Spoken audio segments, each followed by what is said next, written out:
stimulate a new sense of optimism in Hong Kong and begin the process of winning the hearts and minds of the people.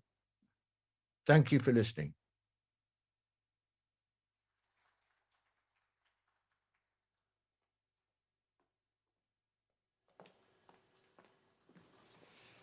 谢谢马丁雅克。有请香港大学校长张翔先生发言。Now let's welcome Mr. Zhang Xiang, President of the University of Hong Kong, to deliver a speech. 有请。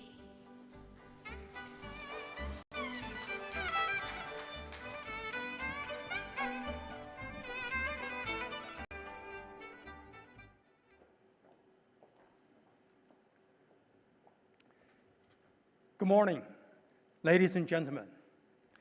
May I begin to thank you for inviting me here to speak as we honor the 25 years of Hong Kong's return to China and recognize 25 years of unity and progress. This moment is a special milestone in our history and one we will not forget. As a global city, Hong Kong has benefited from one country, two systems, a unique policy that embeds the quality of vision, purpose, and intent. It leverages Hong Kong's unique advantages and has allowed millions of people to fulfill their potential. Advancing the human condition is a rare opportunity anywhere in the world. But thanks for China, Hong Kong is a real exception to this rule. Indeed, looking back on the success of past quarter century, one country, two systems has positioned us in a right place at the right time and has unfolded a future of great and far-reaching opportunities. We are very proud that Hong Kong is part of China. When I speak of the future, I think of young people everywhere in this world who are struggling to adjust to a rapid changing world where war, terrorism, poverty, climate change, and diseases outbreaks have sadly become the norm and not the exception.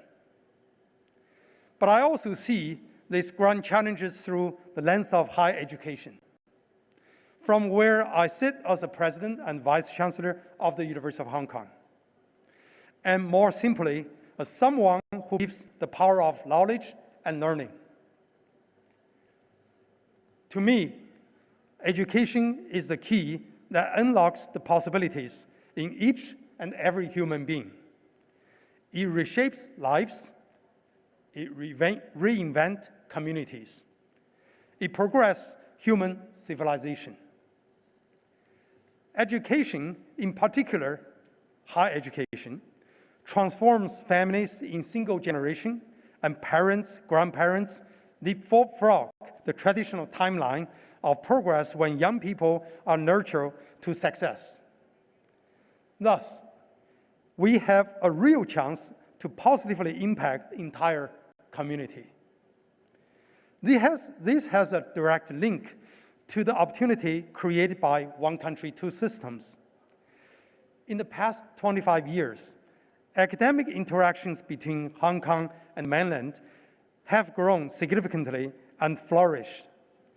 This is especially important to our context in Hong Kong because meaningful change occurs when we meet, share, and collaborate.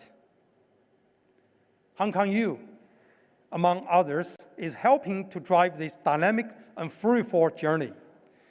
We were one of the first to offer exchange programs with mainland, giving our students a chance to thrive and develop through experiential learning with fellow Chinese, bringing them up to close to the people and places that are backbone of this important country. China's reform and transformation over the last 40 years is something all of us can be very proud of. China is not only the world's second largest economy, but also biggest contributor to the United Nations peacekeeping forces. which helps countries to navigate the complex path from conflict to peace. China is also a champion of Sustainable Development Goals, SDG, which unites the world with a common global agenda. The possibilities are endless. With a population of 1.4 billion people, we Chinese people represent the largest portion of global community. I want our young people in Hong Kong to know they are part of this great nation, and that together we can achieve anything we set out to achieve. In our exchange program, students travel to mega cities like Beijing, Shanghai, and Shenzhen, but they also venture into towns and villages in remote and rural areas, reaching beyond the skills they gain from Hong Kong U campus and immersing themselves in unfamiliar culture and environments. This is how they learn to participate and contribute to the world around them, including China. Indeed, academic success is emptier if we don't encourage them towards a life of public service for social good. Over years, our students have taught classes in Gansu province and helped to build new schools in Guangxi. And although I wasn't at Hong Kong U at that time, I was touched to hear that they also care for the victims of Sichuan earthquake in 2008. Clearly, these are life-changing experiences that go beyond what the exchange program normally offers. But we found that when our students teach, build, and care, they contribute to the development of China, while gaining important insight into the global challenges shaping the future. Be it poverty, hunger, or access to higher education, people around the world are struggling to survive. And we, as the leaders of higher education, have a moral duty to encourage the academic community to use our skills and compassion to solve the problems we witness around us. Universities in Hong Kong, not only our own, are bringing young people together in the name of humanity in the cause for a better and safer world. And I pledge to continue to encourage our students in that direction. Today, humanity faces a fight for survival, and what happens next depends on how we act for the well-being of our country and also the planet. Hong Kong U is driving that movement with the ambition of improving human lives. For example, Chief Executive Carrie Lam just mentioned the environment and climate. The climate change is a threatening to our Mother Earth and every human being in this planet. We must unite to find a global solution. Hong Kong U recently established a new institute focusing on climate change and carbon neutrality. We will collaborate with international partners in this important battle to develop technologies to reduce carbon dioxide emission and recapturing those emissions, and policies that enable sustainable living. But more importantly, how can we effectively help our country to inspire next generation of climate experts and leaders? We must impact the world in deep and transformative way. In academia, we sometimes lose our impact when we revert to old habits and think in silo. The Sustainable Development Goals, which I mentioned earlier, is one model for global collaboration. We should focus on the outcomes we want to achieve and respond to the higher calling that humankind requires for each of us. The world today faces more threats than any time since the end of World War II. This is a time of interconnected crisis that is testing our strength and resolve collectively.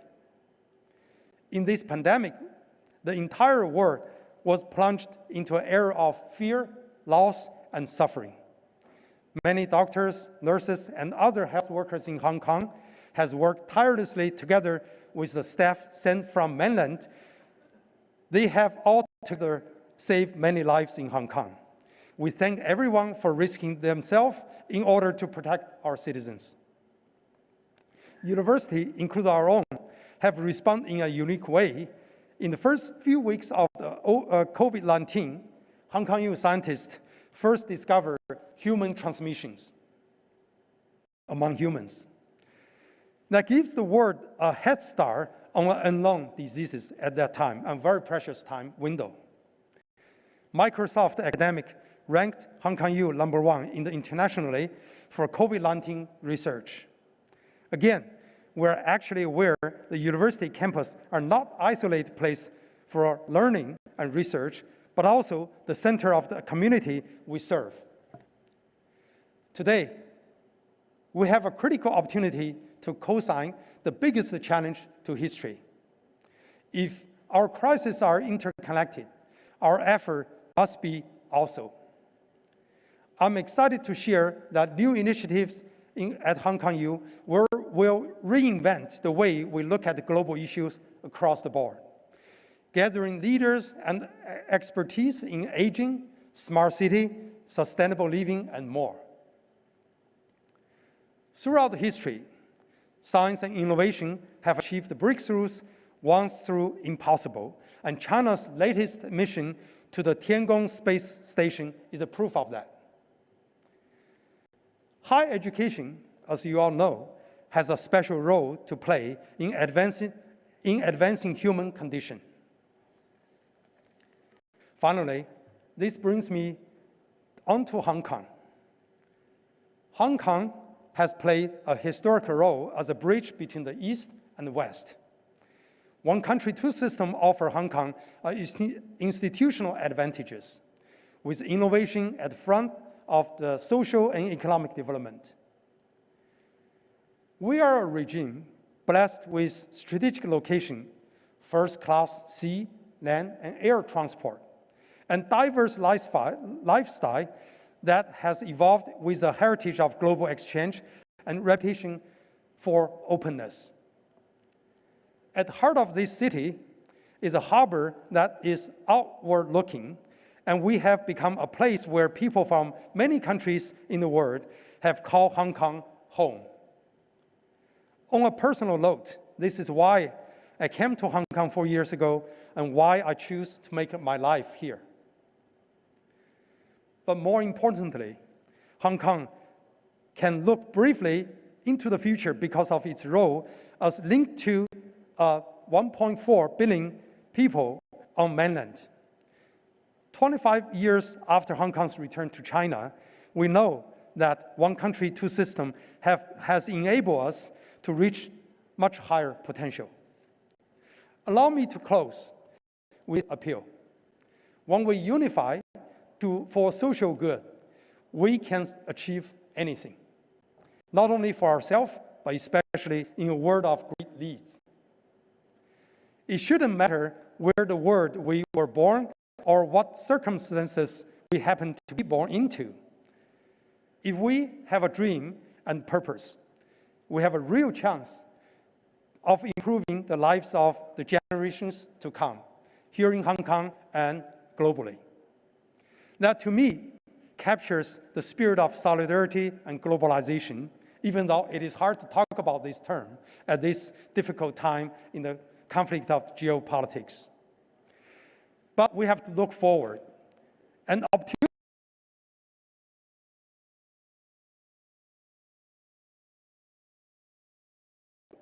global problems. But innovation and kindness will help us secure a bright future without limit. And as part of China, Hong Kong has much to look forward to. Hong Kong is a global city that embraces the depths and richness of one country, two systems. We must maintain our openness and global outlook. Thank you very much.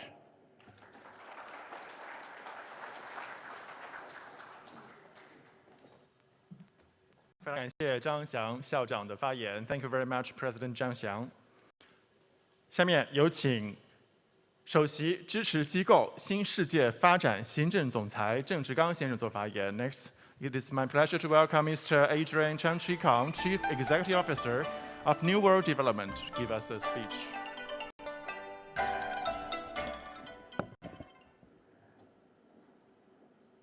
尊敬的林郑月娥行政长官、李家超后任行政长官、毛超凤董事长、各位嘉宾，很荣幸能参加今天的论坛，跟大家一同庆祝香港回归祖国25周年，并探讨"一国两制"在香港的实践经验。"一国两制"是史无前例的制度的创新，没有任何国际先例可以参照。不过，经过25年的探索，香港保持了国际金融、贸易、航运中心的地位，维持了多项的竞争的优势，用现实说明了"一国两制"的生命力。今天，我希望借此机会，从上届的角度回顾过去25年香港在"一国两制"下取得的成就，以及未来该如何求变，创建新优势，寻找新地位。今年是2022年，刚好40年前中英谈判正式开始。那时候，国际社会对中国的前景感觉不确定，对香港未来也感悲观。市民移民、企业撤资是常见的事。但作为上界一分子，新世界发展从来没有想过离开。我们很清楚，只要国家坚持改革开放，就必定会确保香港的安稳定，上界就能得到长足的发展。所以我们集团当时反而坚定了信心，进一步深耕香港。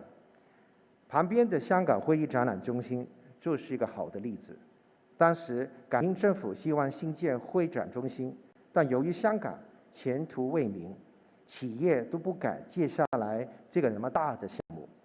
只有我祖父郑裕彤先生答应承建，结果我们克服了各种困难，在回归前完工，让回归典礼能够在会议展览中心顺利的举行。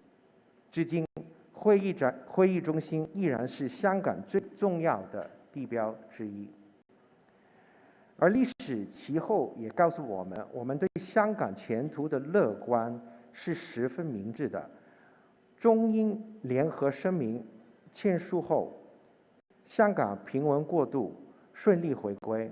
回归后，基本法也保障了香港资本主义制度和原有生活方式的不变，维护了香港各项的自由、权利、营商优势。到今天，低廉的税制、灵活的自由港体制、公正的普通法制度以及廉洁的政府依然行之有效，使香港持续成为中外企业的理想的营商地。2020年，香港国安法开始实施，国际社会曾忧虑香港营商优势不复存在，但现实证明，根据世界银行2021年世界管理指标，香港在法治领域排名亚洲第2。同时间，流入香港的资金在最近2年也不跌反增。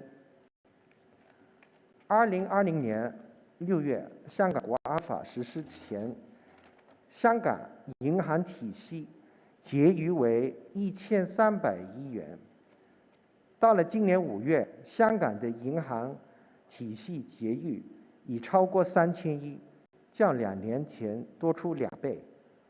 这些数字正是企业用脚投票的明证。由此可见，25年来，尽管香港经历过不小的风浪，但在"一国两制"和基本法的护航下，香港的营商优势还在，并一直贡献国家的发展大局和改革开放的事业。可是，随着时代的发展，如果我们希望继续成为国家发展的受益者和贡献者的话，当强调不变并不足够。在新的发展趋势下，香港需要积极的求变，发展新的优势，增添新的定位。在这一点，国家已经在“十四五”规划中清楚地指明，“十四五”规划赋予了香港8大中心地位，希望香港不但能巩固提升4大传统中心的竞争优势，还能进一步发展4大新兴中心。当中，中央更首次明确支持香港发展成为中外文化艺术交流中心，可见中央对香港在文化领域能够发挥的作用的期待。文化艺术不是什么虚无缥缈、高高在上的东西。我认为文化艺术就是生活，不但跟商业社会没处，还能相互滋养，并发创意。10多年前，我创立了艺文上社的新模式，将艺术文化跟商业融合，并让商业成为普及和传统文化艺术的加速器，让大众得到了熏陶，让社会充分受益。这种模式被广泛称之为文化零售模式，很快得到了年轻人的青睐，包括大量的90后00后。我深刻感受到，香港新一代的年轻人不只是在追求物质体验，也重视人文和精神层面上的体验。他们喜爱艺术文化，也爱追求创新，也重视传统文化和保育和传承。可以说，文化艺术是与千禧一代沟通的有效的媒介。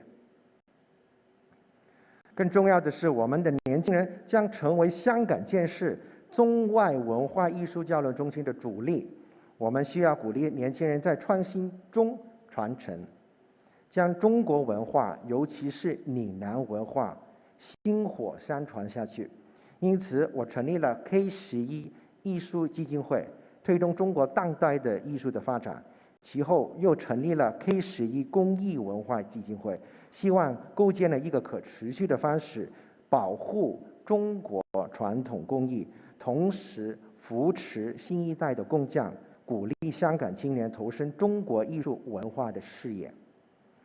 过几天，香港故宫文化博物馆将会隆重开幕，我相信香港故宫将成为中小学生和青年人接触了解中国艺术文化的一个平台，通过举办各种展览和活动，增强与中小学生的互动，培养他们的人文素养、国家情怀。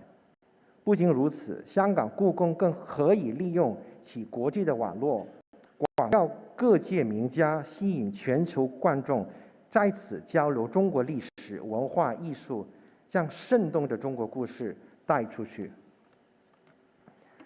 在今年11月，我们将与紫荆文化集团、故宫文化博物馆等机构合作，举办艺文香港论坛，请来中外专家分享文化保育和艺术的创作心得，希望能从而增强香港的文化的软实力，并说好中国故事，丰富香港作为中外文化艺术交流中心的内涵。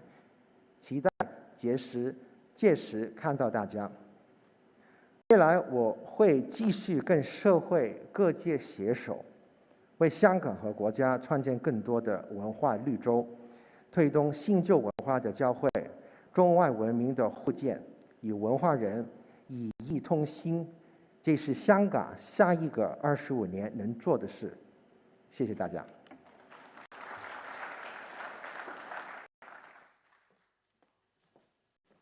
谢谢郑志刚先生，请就座，谢谢。下面有请香港资深大律师、香港特区政府前刑事检控专员江乐士先生发言。And now we are pleased to have Mr. Ian Granville Cross, Senior Counsel of Hong Kong and former Director of Public Prosecutions of Hong Kong SAR Government, to deliver his speech. Please.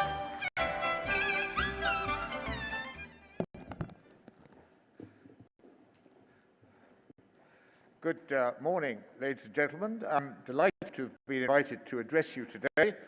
And as 25 years have now elapsed since Hong Kong's reunification with the motherland in 1997, this is obviously an opportune time to take stock of things and to consider the shape of things to come.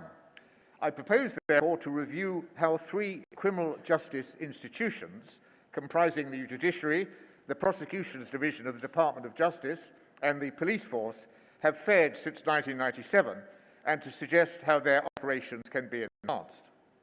Now, since 1997, the judiciary in Hong Kong has grown enormously in stature, and this has been acknowledged globally. It provides a highly professional service not only to the public, but also to the business world. It does this from a secure constitutional base, with the basic law providing, quote, that the courts shall exercise judicial power independently, free from any interference. A guarantee that did not exist in the colonial era when judicial independence was based purely on convention. Over the past 25 years, the judiciary has ensured that the trials of criminal suspects are fair and that they satisfy the legal standards stipulated by the International Covenant on Civil and Political Rights. It has provided a level playing field for litigants, and disputes of all types are justly resolved. With the creation of the Court of Final Appeal in 1997, Hong Kong has acquired the power of final adjudication, and through the combined efforts of local permanent judges and non-permanent judges from other common law jurisdictions, justice of the highest order has been dispensed. Although some people imagine there would be difficulties in assimilating a national security law into our common law system after its enactment in 2020, the Court has provided impeccable guidance, and people now know exactly where they stand. Indeed, it is no exaggeration to say that the Court has developed a truly remarkable body of case law, and its judgments in all areas are regularly cited in other jurisdictions, invariably with approval. But this, however, is not to say that the judiciary has had an easy time of things, because it certainly has not. When those involved in the social disorder of 2019-20 set about trying to wreck Hong Kong and undermine the one country, two systems governing policy, they realized they faced a major obstacle in the judiciary, and they were quite correct in that. The judges held them to account in various ways, including by punishing lawbreakers, issuing injunctions to combat the doxing of public officers and incitements to violence on Facebook, and by freezing criminal assets.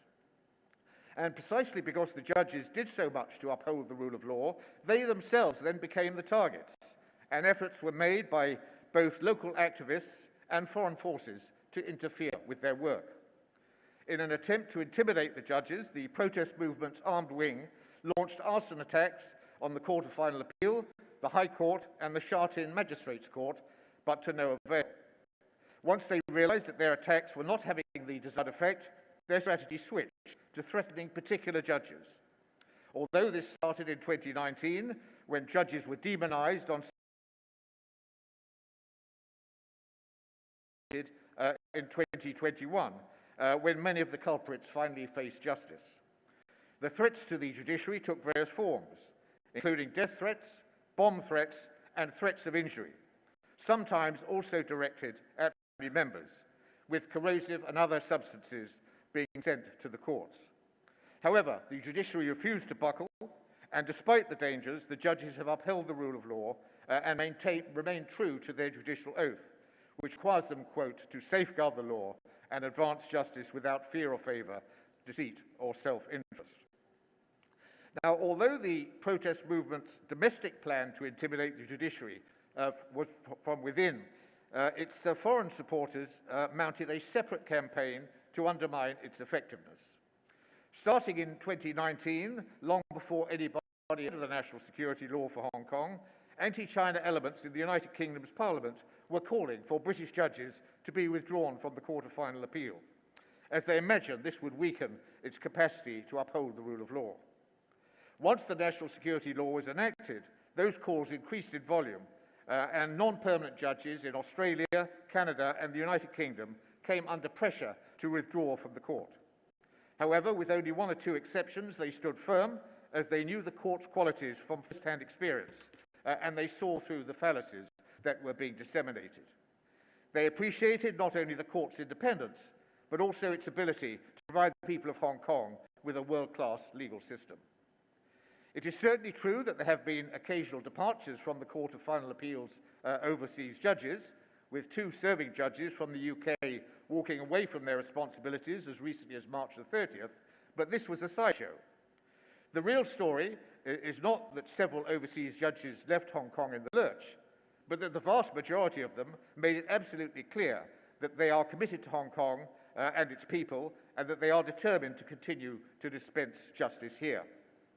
As things stand, there are 10 overseas judges available to sit when required as the 5th member of the Court of Final Appeal, along with the Chief Justice and the 3 permanent judges, and this should be more than enough. If, however, more overseas judges are required, there should be no difficulty in recruiting them. Apart from the traditional jurisdictions of Australia, Canada, New Zealand and the United Kingdom, there is no reason why judges from elsewhere should not be considered, from places like India, Jamaica or Singapore. Although some people suggest that the time is fast approaching, when, as in most places, the Court of Final Appeal should be composed entirely of local judges, given that there is now so much homegrown talent available, I believe it remains a good arrangement for an international city. Indeed, the Court's own judges have sometimes acknowledged their indebtedness to their overseas colleagues, pointing out how beneficial it can be when difficult issues of law are being considered to have access to their experience and insights. And remember this, the 10 overseas judges are not just any old judges, but jurists of the highest possible international standing. They include 2 former presidents of the United Kingdom Supreme Court, 2 former Chief Justices of Australia, and the former Chief Justice of Canada, and Hong Kong is lucky to have them. Brains apart, their presence also serves to underscore the independence of the judiciary, which is important not only for the public, but also for the wider business community, including entrepreneurs, financiers, and investors. Now, although the judiciary has been greatly tested since 1997, it has overcome the various challenges with flying colours. And this has also been true of the city's prosecutions division and its police force. Under the Basic Law, prosecutors, for the first time, enjoy a constitutionally guaranteed independence, and the Basic Law stipulates that the Department of Justice, quote, shall control criminal prosecutions free from any interference.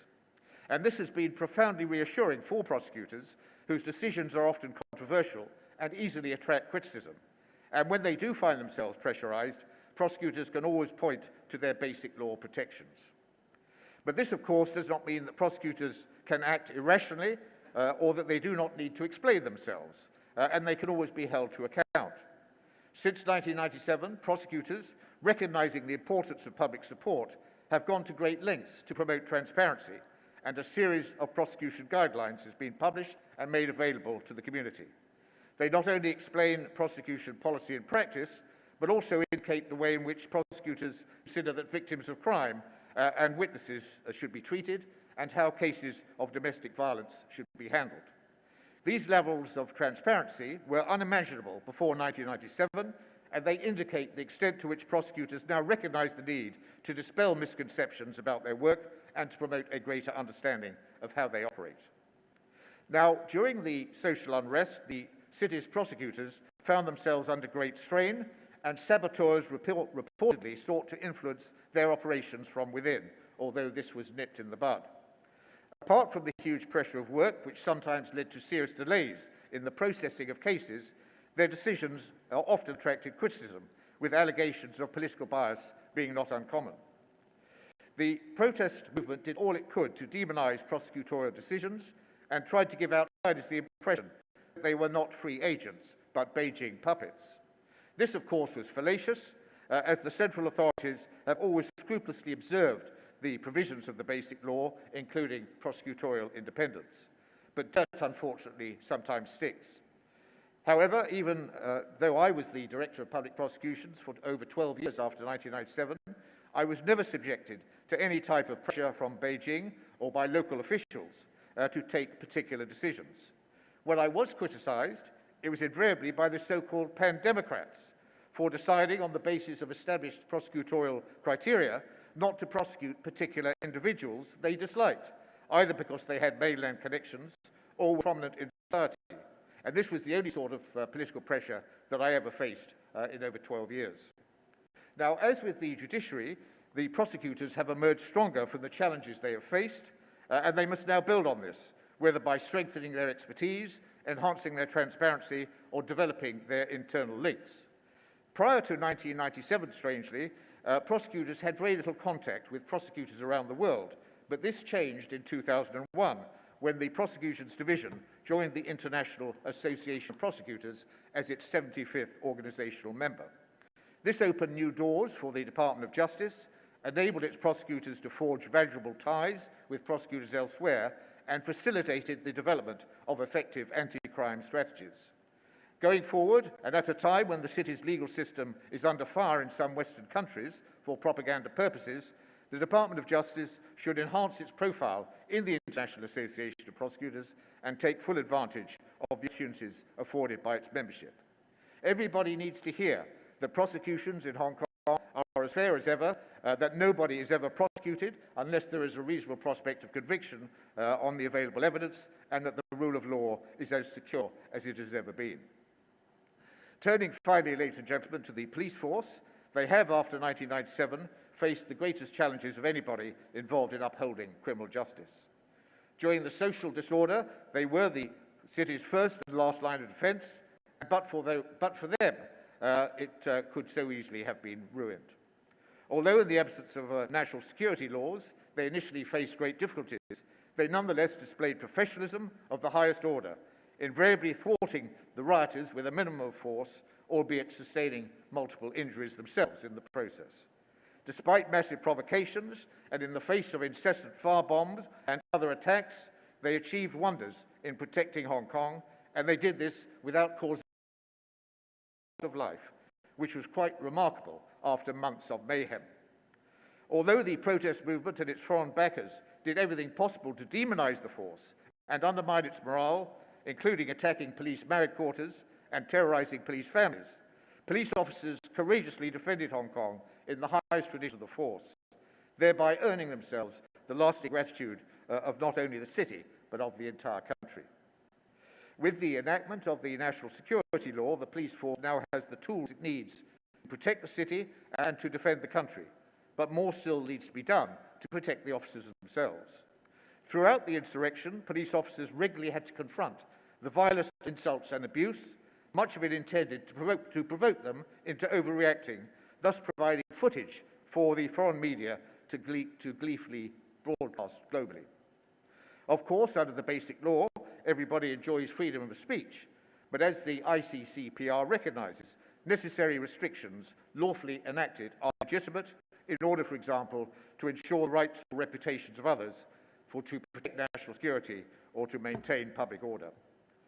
I firmly believe, therefore, that police officers who expect a certain amount of rough and tumble in their work do not forfeit all their personal rights when engaged in public policing. There can be no absolute right to abuse, insult or demean a police officer on duty, particularly when this might cause a breach of the peace and endanger public order. Once troublemakers start throwing abuse around, there is, as we saw in 2019, a real possibility that tensions will escalate, thereby impacting adversely on effective law enforcement activities. Over the years, there has been sporadic talk of criminalising obnoxious conduct of this type, and it is surely time to provide police officers, and indeed other law enforcement officers as well, with the protections they need from violent abuse when discharging their public responsibilities. After all, this has been achieved in places like France and Singapore, and their models can now provide valuable guidance for Hong Kong. The police force also needs to be protected from fake news, a type of propaganda. In 2019, fake news was a powerful tool in the hands of those seeking to harm the city and alarm its people. In particular, false reports of wrongdoings by the police force appeared almost daily on the internet, and some journalists, instead of giving them a wide berth, eagerly provided them with oxygen. Malicious reports designed to weaken morale at the very time that the police officers were trying to protect the city were constantly aired, including by RTHK. When challenged, media representatives, oblivious to the harm they were doing, waffled away about freedom of the press and balanced pictures, but never about public responsibility. It was almost as if the allegations of the protest movement, however ludicrous, were sacrosanct and had to be placed in the public domain, regardless of the consequences. After, for example, the protest movement claimed that police officers had killed protesters at a gas station, raped women in custody, tortured suspects, drowned a student protester, and blinded an activist, these and other fallacies were eagerly recycled by the media. Although the claims were spurious, they delighted the foreign media and were seized upon by everybody in the West who wanted to undermine the police force and malign the government. On the streets, the fallacies were used to whip up anti-police feeling, thereby fueling further black-clad violence, and 600 police officers were assaulted during the riots, including the officers who were doused in corrosive liquid, ignited when hit by petrol bombs, and knifed when going on duty. So fake news was deliberately used to stimulate hatred of the police force, and this often made it harder for the police to enforce the law, which was the intent. Society can tolerate the dissemination of falsehoods that cause hatred of the authorities, divide society, and promote criminal objectives. Of course, under the national security law, the city is required, quote, to take all necessary measures to strengthen guidance, supervision, and regulation over matters concerning national security, including those relating to the media and the internet, that's Article 9. But even without this, the need for legislation to control fake news is blindingly obvious. And let nobody ever forget, Hong Kong had a very narrow escape in 2019, and the one country, two systems policy was almost destroyed, with fake news having played a significant part. The right of freedom of expression, whether oral or written, is not absolute, and restrictions may by law be imposed for good reason. Quite clearly, there are red lines that should not be crossed, and people who are concerned about freedom of expression need to understand that the best way of protecting it is by using it responsibly. In determining the way forward, Singapore, which enacted its own fake news law in 2019, called the Protection from Online Falsehoods and Manipulation Act, has provided a useful template for Hong Kong. So, in conclusion, ladies and gentlemen, it can be seen that the Judiciary, the Prosecutions Division, and the police force have all faced great challenges since 1997, and they have all learnt from their experiences and emerged stronger. This, I believe, will assist them greatly over the next 25 years and will contribute decisively to the success of the one country, two system policy. In order to achieve their full potential, however, they will need every support, and this must be forthcoming, as it will strengthen our most important asset, namely the rule of law. Thank you very much.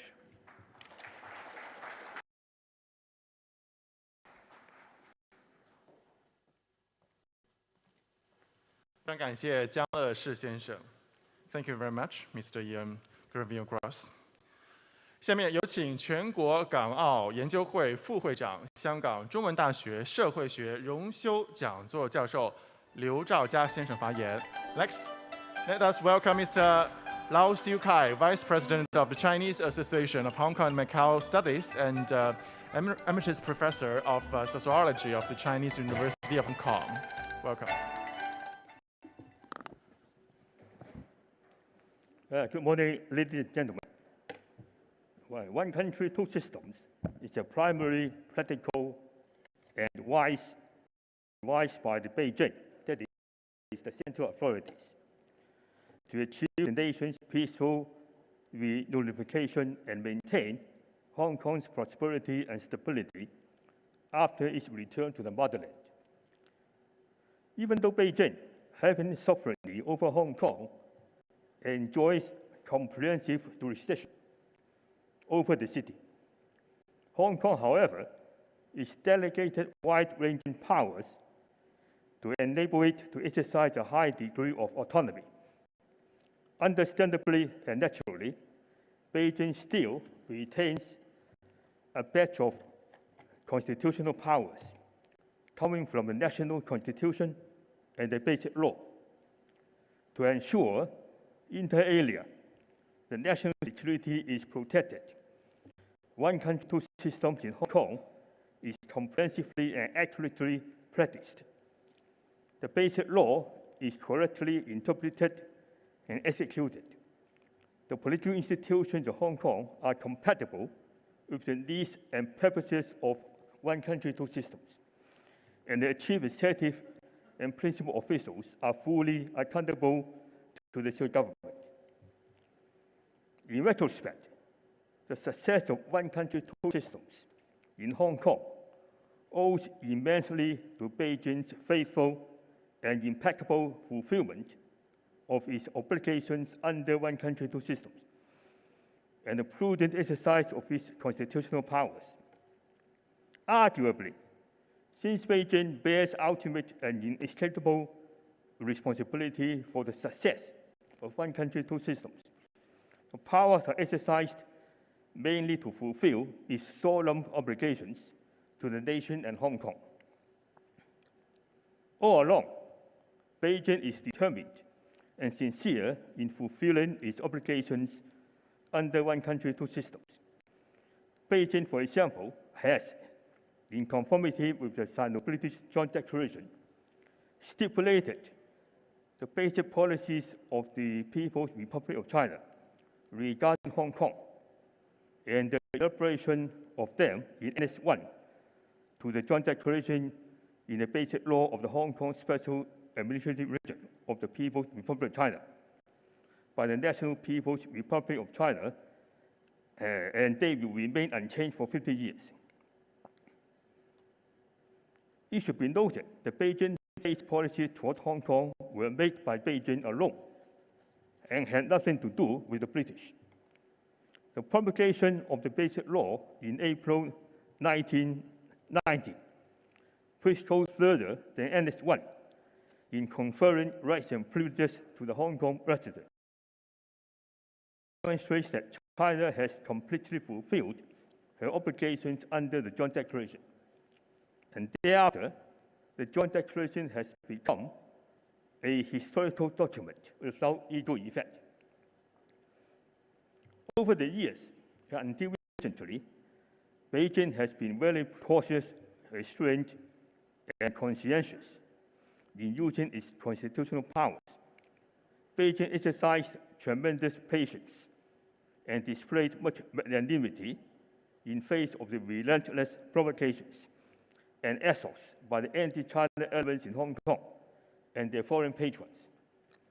The Standing Committee of the National People's Congress, while aware of and aware about widespread misunderstanding and deliberate misinterpretation of the Basic Law in Hong Kong, even among lawyers and judges, had only reluctantly interpreted the Basic Law 5 times after other means to settle the crucial controversies over the Basic Law were exhausted. While Beijing's interpretations of the Basic Law had drawn a lot of fire from the anti-China forces, they were by and large seen by many Hong Kong people as Beijing's difficulties. The most notable instance took place in 1999, when Beijing interpreted the articles in the Basic Law about the right of abode, overturned the Court of Final Appeals interpretation, and averted a massive influx of mainland residents into Hong Kong. Since constitutionally, Beijing is the ultimate authority in the interpretation of the Basic Law, its self-restraint in exercising the power of interpretation showed that Beijing was determined not to be criticized as overbearing or as trying to serve political ends through legal means. To maintain political stability in Hong Kong and to reassure the hypersensitive Hong Kong residents, Beijing decided to transfer the responsibility to enact laws to safeguard national security, a responsibility commonly borne by the central government, to Hong Kong. Beijing is fully aware and naturally nervous about the adverse consequences of such a decision, given the openness and the porousness of the Hong Kong society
The active but prudent exercise of Beijing's constitutional powers over Hong Kong is necessary to protect one country, two systems, and prevent Hong Kong from becoming a base of subversion. Unavoidably, Beijing's legitimate and indispensable participation in Hong Kong's affairs has been denounced by critics with ulterior motives as undermining Hong Kong's autonomy. Still, in the days ahead, it is obvious that only with Beijing's constitutional powers and the powers delegated to Hong Kong working in tandem can the success of one country, two systems be fully guaranteed. That's my end of presentation. Thank you very much.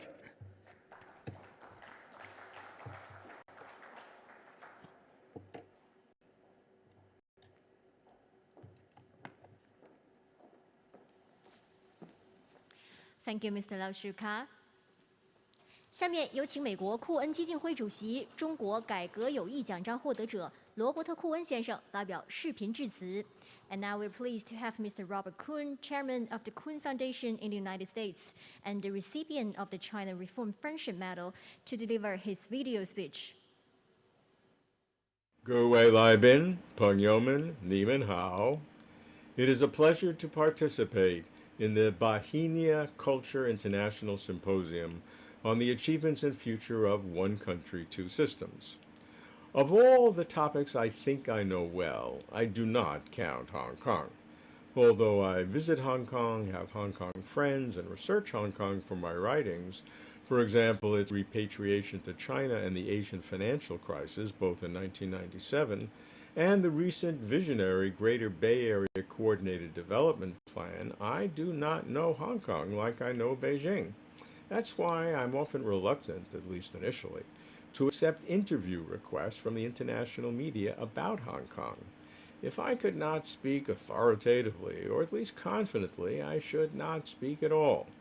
But as Hong Kong's situation kept changing, from the protest movements to the national security law, and the requests kept coming, I began to consider what I do know. I know how China's leaders think. In writing my book, How China's Leaders Think, I spoke with dozens of Chinese leaders and officials, including then Zhejiang Party Secretary Xi Jinping, who advised me to think about China both horizontally in its great geographic diversity and vertically in its long civilization history. And indeed, over the years, I've come to have a better understanding of why Hong Kong is important to China. While understandably criticizing the clampdown on free speech, Westerners should at least try to understand from China's point of view why Hong Kong is so vitally important to China.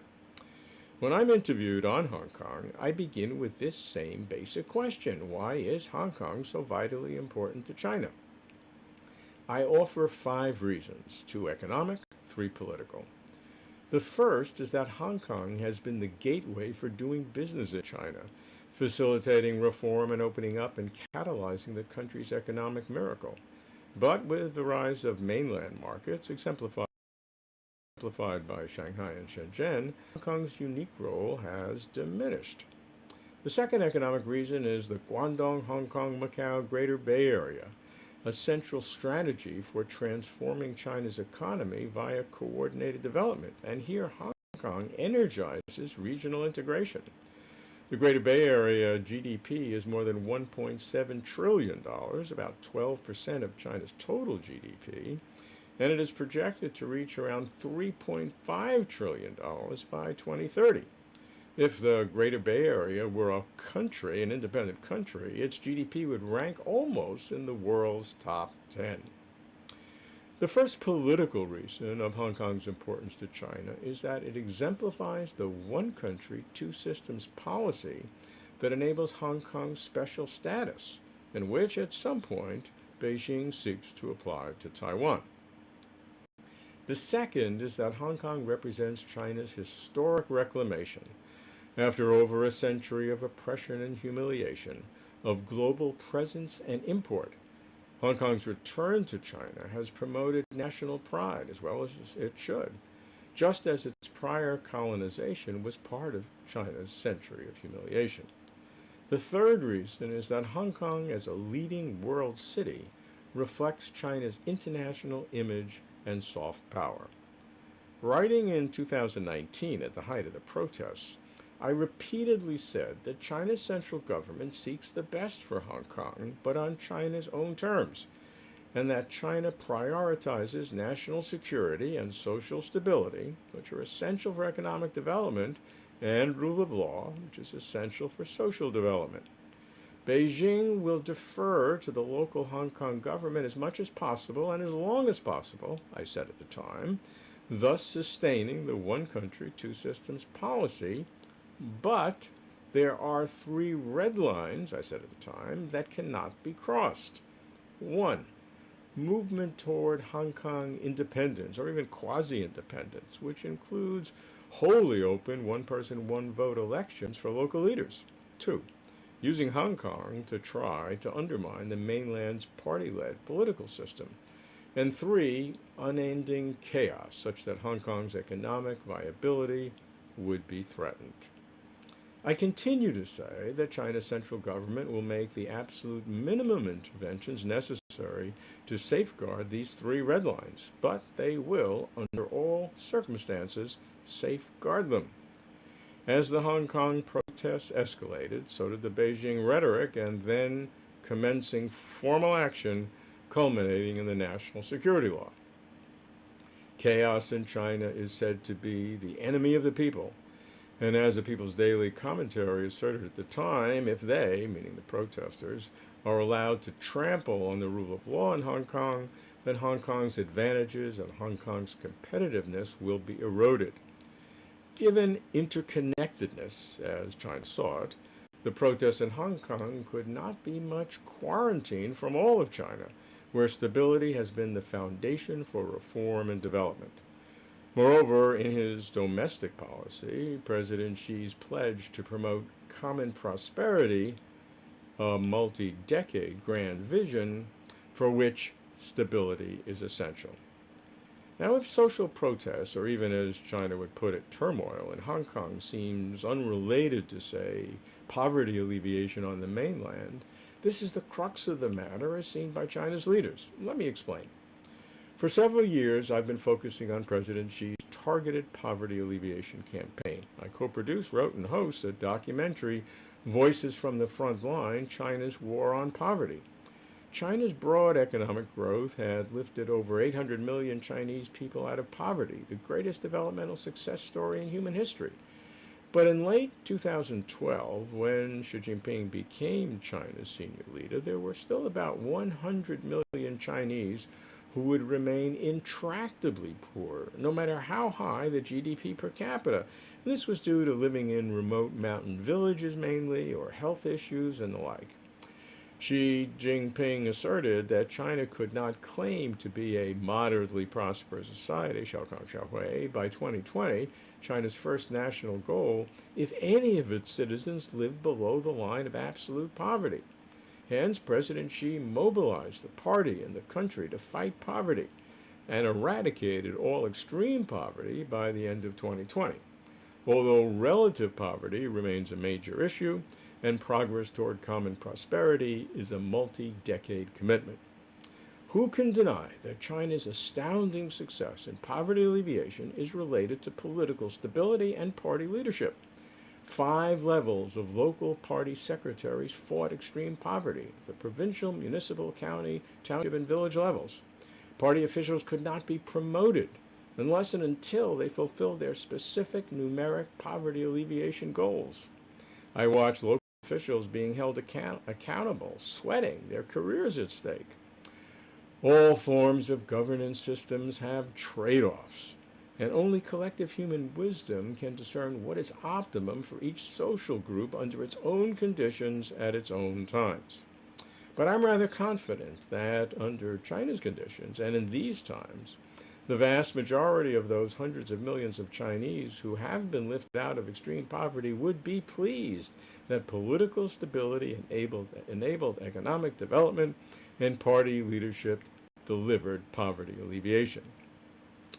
Looking forward, Hong Kong is China and will remain China.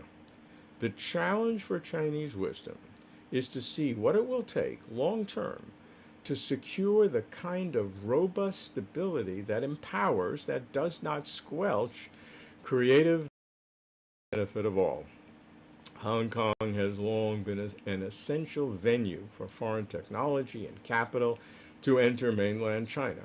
How can now Hong Kong become the vehicle to attract to the Guangdong, Hong Kong, Macau Greater Bay Area the highest level sophisticated foreigners, not just in finance, but also in science and technology, advanced biomedical and healthcare, advanced design, and business entrepreneurship?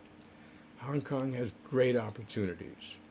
But to turn these opportunities into real development, I offer two pieces of advice. First, please preserve Hong Kong's freedom of access to information, particularly online.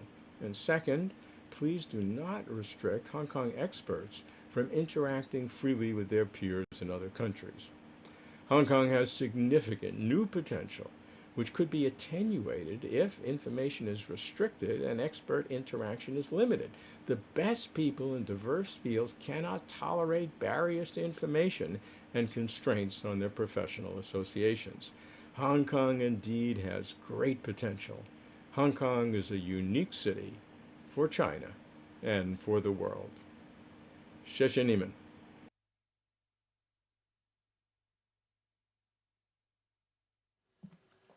Thank you very much, Mr. Kuhn. 下面有请全国人大常委会香港特别行政区基本法委员会委员陈弘毅先生发言。Now please welcome Mr. Albert H.Y. Chen, member of the Hong Kong Basic Law Committee of the Standing Committee of the National People's Congress.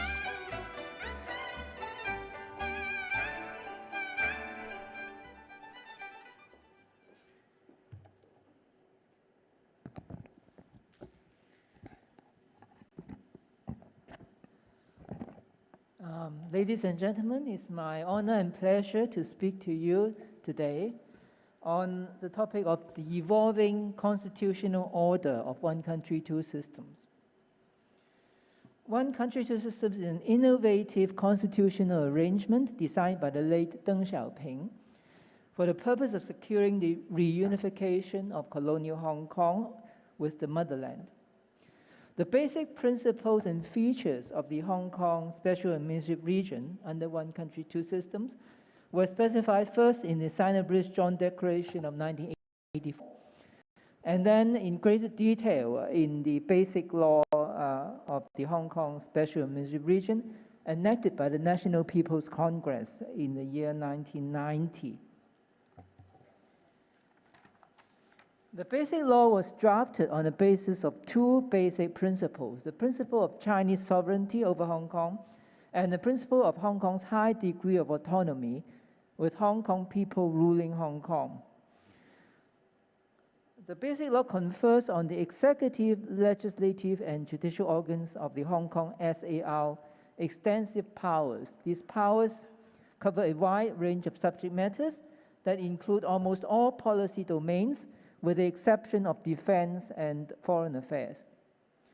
Even within the sphere of foreign affairs, the Hong Kong SAR is granted considerable powers over external affairs. For example, Hong Kong can, using the name of Hong Kong, China, participate in the WTO and in the Olympics. It can also enter into international agreements with other states on matters such as commerce, trade, and investment, reciprocal recognition and enforcement of arbitral awards, and even extradition of fugitive offenders. At the same time, the Basic Law also provides for the powers which the central government may exercise with regard to Hong Kong, such as the power to appoint the chief executive after his or her election by a local election committee, the power to apply national laws to Hong Kong on matters outside Hong Kong's autonomy, and the power to interpret and amend the Basic Law. The Basic Law also contains two important provisions, which in retrospect shaped post-97 developments in the Hong Kong SAR. The first provision is Article 23 of the Basic Law, which requires and empowers the Hong Kong SAR to make laws to protect China's national security, such as laws on treason, sedition, subversion, secession, etc. The second provision is that which regulates the direction of development of Hong Kong's political system. Although the colonial political system was by no means democratic, the draftsmen of the Basic Law responded positively to the aspirations for democratization expressed by many people in Hong Kong during the consultative process for the drafting of the Basic Law in the late 1980s. Thus, the Basic Law provides that the ultimate direction of development of the political system in the Hong Kong SAR would be towards the realization of universal suffrage in the election of the chief executive and of all legislators. As is well known, the Hong Kong to implement Article 3 failed in 2003 because of strong public opposition led by the so-called pan-democrats. And the issue of national security legislation became so politically sensitive and such a cause for concern and phobia that none of the chief executives since 2005 took any step to legislate on Article 23. Meanwhile, the Basic Law provisions on universal suffrage gave rise to aspirations for democratization. The pan-democratic political parties lobbied for the speedy introduction of universal suffrage. But when the Chinese and Hong Kong governments finally put forward a model for the election of the chief executive in accordance with Article 45 of the Basic Law, a model for the election of the chief executive by universal suffrage, this electoral reform plan was opposed by the Occupy Central movement in 2014 and eventually rejected by the pan-democrats in the legislature in 2015 on the ground that the proposed nomination procedure for candidates were not democratic enough. Actually, Article 45 of the Basic Law provides expressly that candidates for election of the chief executive suffrage should be nominated by a nominating committee, and the model put forward by the Chinese government of nomination of candidates by a nominating committee was consistent with Article 45. Increasing social and political conflicts in Hong Kong accumulated in the anti-extradition bill movement of 2019, which, as is well known, resulted in many months of riots and civil unrest that persisted despite the suspension and subsequent withdrawal of the extradition bill. The central authorities considered the social movement akin to color revolutions elsewhere that were supported by Western states and decided that the loophole in Hong Kong's legal system regarding the lack of protection of national security needed to be plugged. Hence, the enactment of the National Security Law in 2020. The central authorities then took steps in 2021 to reform the electoral system provided for in Annexes 1 and 2 of the Basic Law. The declared purpose of the reform was to provide institutional safeguards for the realization of the principle of patriots administering Hong Kong, first enunciated by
林勋贤、香港兰桂坊集团主席盛智文先生发言。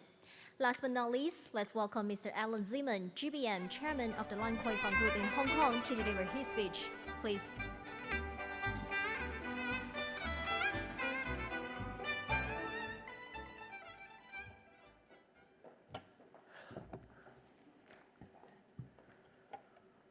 Well, Mr. Mao Gaofeng, Mr. Wen, and Mr. Liu Guangyan, and my fellow speakers. I stand here today as my unparalleled pleasure to be invited and speak for the Bohemia Culture International Symposium on the achievements and future of one country, two systems. Now, just for your information, I've never read a speech before. I usually just speak like that, but I was told I have to write a speech, so I'm reading it now. As we all know, one country, two systems was an unprecedented concept created by the respectable Mr. Deng Xiaoping in the 80s for the smooth and peaceful rectification of Hong Kong. Now, one country, two systems was basically an experiment that has never been done before anywhere in the world. And I still remember in 1997, when it was implemented, many people, the biggest mistake that Hong Kong made was that we did not have national education. We decided at that time, the powers that be decided to do liberal studies. Teachers could teach whatever they wanted. And that was a big mistake, because at the beginning of 1997, many people, young people, old people, many said, I'm not Chinese, I'm Hong Kongese. Many said, I'm Hong Kongese, I'm not Hong Kongese, I'm British. Many said, I'm not British, I'm American.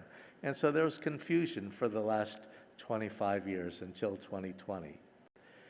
And with the 25 years of implementation, the essence of one country, two systems remains unchanged, but one country, two systems continues to evolve, enhance, and enrich over the years, catering the actual needs and situation of Hong Kong. I honestly believe that one country, two systems isn't just a preset principle, it is a living principle which provides the best foundation for Hong Kong as an energetic and bustling international city, an international financial center. Over the years, Hong Kong has faced different kinds of challenges and crises.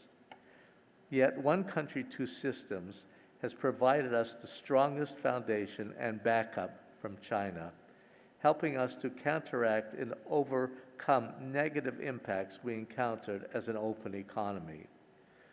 With the legislation and implementation of the national security law, overseas media and foreign investors in town expressed their concerns. They all expressed their concerns at the time.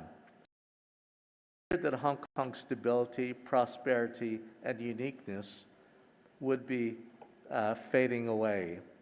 But actually, the national security law was really one of the saviors that created stability in Hong Kong. I remember in 2019, everybody was very nervous, business could not function, people were leaving Hong Kong, and it was a real problem.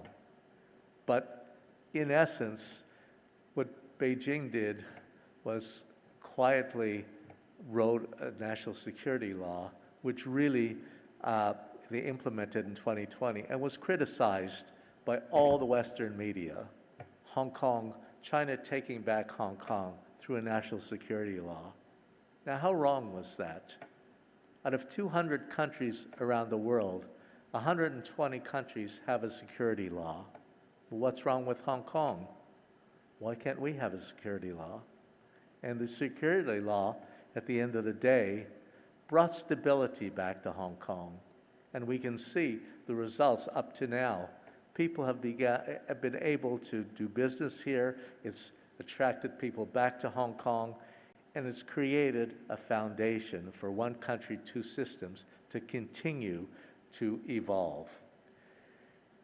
And Yet, over the last few months, it has proven that national security law doesn't hamper rights and freedoms of our citizens. Instead, it has provided the best protection to our people by restoring peace, order, and security to Hong Kong.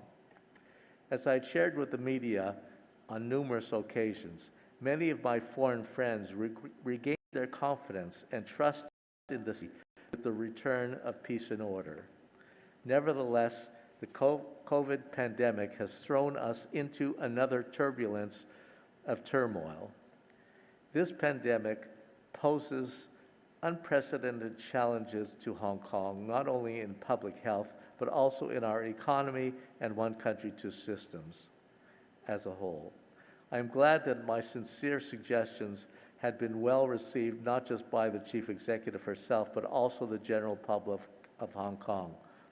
Right now, Hong Kong finally is starting to open up again to the international world, and people are regaining confidence again. Hopefully, this will bring Hong Kong back to the right track, not just for rebooting our businesses, but also for upholding one country,